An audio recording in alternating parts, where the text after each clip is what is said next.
ہے کہ ملک ان مسائل میں دھنستا چلا جا رہا ہے۔ میرے نزدیک پاکستان کے اہم چیلنجز جن کا فوری مقابلہ کرنے کی ضرورت ہے وہ یہ ہیں: پاکستان کی معیشت کی بحالی جو تقریباً دیوالیہ کر دی گئی ہے اور جس نے ناقابل برداشت مہنگائی اور بے روزگاری پیدا کر دی ہے، توانائی کا بدترین بحران یعنی لوڈ شیڈنگ جس نے ملک کی صنعت اور زراعت کی بنیادوں کو ہلا کر رکھ دیا ہے، اور 20 سے 22 گھنٹوں کی لوڈ شیڈنگ نے عوام سے ان کا سکون بھی چھین لیا ہے۔ لوڈ شیڈنگ کے ستائے ہوئے عوام مظاہرے کر رہے ہیں جو ملک کو مزید مشکلات میں دھکیل سکتے ہیں۔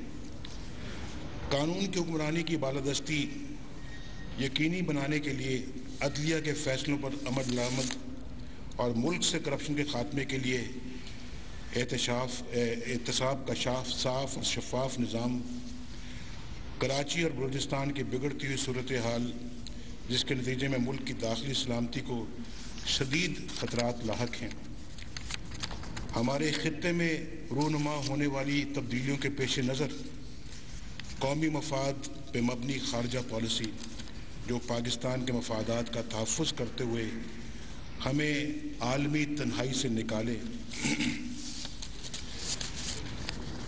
آپ سوچئے، ایک طرف ملک کو ان سنگین مسائل کا سامنا ہے تو دوسری طرف حکمرانوں نے محض $60 ملین کی کرپشن چھپانے کے لیے پورے جمہوری عمل کو داؤ پر لگا دیا ہے۔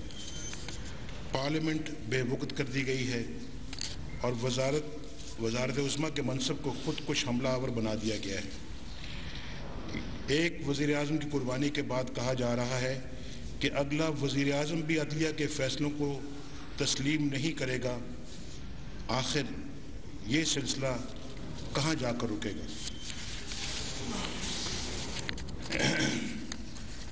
آج PMLN کی پارلیمنٹری پارٹی کا اجلاس منعقد ہوا جس میں فیصلہ کیا گیا کہ PMLN کی طرف سے سردار مہتاب عباسی وزارت عظمیٰ کے امیدوار ہوں گے۔ ہمارے نزدیک یہ اہم موڑ ہے۔ ملک مثبت اور نتیجہ خیز تبدیلی کا منتظر ہے جس کے لیے حکومت کی اتحادی جماعتوں کا کردار اہم ہوگا۔ قوم یہ دیکھ رہی ہے کہ آج کس کا وزن کس پلڑے میں ہوگا۔ ایک طرف کرپشن، لوڈ شیڈنگ اور عدالتوں کی حکمت دولی کی روش ہے اور دوسری طرف لوڈ شیڈنگ کے ستائے ہوئے عوام ہیں جو ملک میں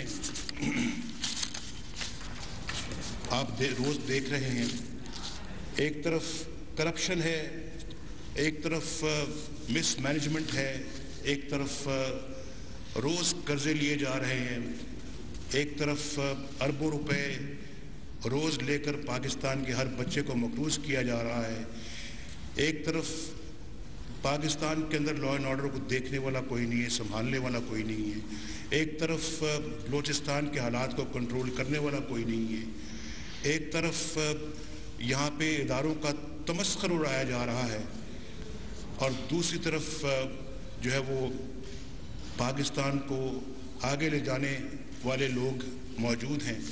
کہ دیکھنا یہ ہے کہ اتحادی جماعتوں کا اس میں کیا کردار ہوتا ہے، اور اتحادی جماعتیں جو ہیں میں سمجھتا ہوں کہ جو موجودہ صورتحال جو درپیش آئی ہے حکومت کو اور اس موجودہ حکومت کو، اس میں اتحادی جماعتوں کا بھی اتنا ہی کردار ہے جتنا کہ پیپلز پارٹی کا کردار ہے۔ اس میں کوئی کسی کو شبہ نہیں ہونا چاہیے۔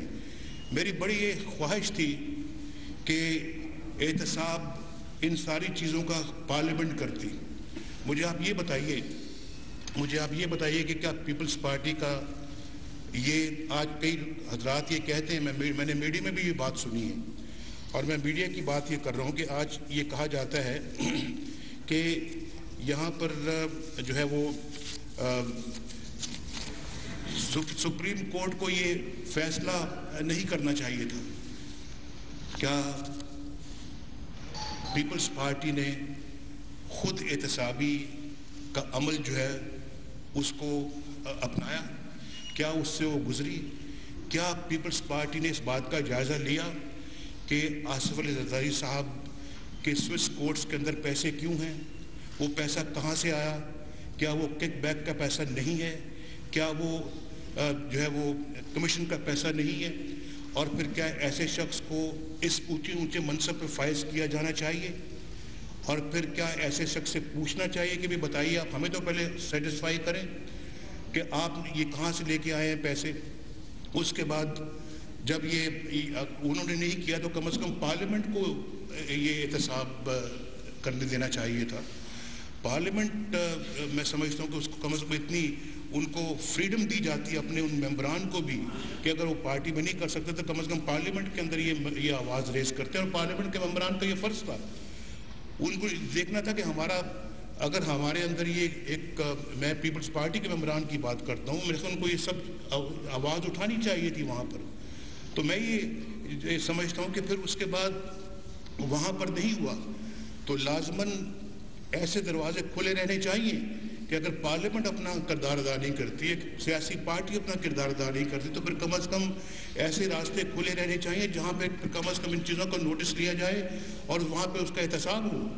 ہم تو یہ سمجھتے ہیں اور یہ بہت اچھی بات ہے, یعنی کہ میں یہ اگر پارلیمنٹ میں احتساب ہوتا جس کی کہ سپریم کورٹ نے بھی جو ہے اس کو موقع دیا, پارلیمنٹ کو, اسپیکر کو بھی موقع ملا کہ وہ بھی اس میں اپنا کردار ادا کرے. جب چاروں طرف سے کردار ادا نہیں کیا بلکہ تمسخر اڑایا گیا اور کہا جاتا رہا کہ جناب یہ کیا ہے, کوئی یہ تو پارلیمنٹ ہے, پارلیمنٹ اپنے فیصلے خود کرے گی, یہ جو ہم اپنا جو ہے وہ کسی کے ماتحت نہیں ہیں. اور جس طرح سے انہوں نے قانون آئین اور پھر عدالتی روایتوں کی دھجیاں جو اڑائی ہیں, تو پھر میرا خیال ہے کہ اور اسپیکر نے بھی اپنا کردار صحیح ادا نہیں کیا, تو پھر ان کے پاس گیا اور پھر انہوں نے یہ فیصلہ کیا, بلکہ فیصلہ ان کو کرنے کے لیے جواز بنائے گئے. میں سمجھتا ہوں کہ یہ قدرتی طور پہ جواز بنے ہیں اگر, اور انہوں نے دھکیلا فیصلہ سپریم کورٹ کی طرف کہ وہ پھر فیصلہ کرے. میں اس کے باوجود کہ میں سمجھتا ہوں کہ یہ ایک بہت اچھی بات ہوئی ہے, ایک پاکستان میں بہت بڑی پریسیڈنٹ سیٹ ہوئی ہے کہ اس ادارے کی طرف سے فیصلہ ہے, ورنہ ماضی میں تو اس طرح کے فیصلے کے لیے پھر یہاں پاکستان میں فوج آتی رہی ہے, مارشل لاء لگتے رہے ہیں, پریزیڈنٹس اسمبلیوں کو ڈیزالو کرتے رہے ہیں. شکر خدا کا یہ ہے کہ نون لیگ کے صدر میاں نواز شریف اس وقت پارٹی اجلاس کے بعد میڈیا سے بات کر رہے ہیں اور آئندہ آنے والی جو سیاسی صورتحال ہے اس پر اپنا موقف دے رہے ہیں. اس کے علاوہ انہوں نے ان 7 چیلنجز کا ذکر بھی کیا ہے جن کا پاکستان کو سامنا ہے. آپ کو ساتھ یہ بتا دیں کہ آئندہ وزیر اعظم کے لیے مسلم لیگ نون نے بھی اپنا امیدوار سردار مہتاب احمد خان عباسی کو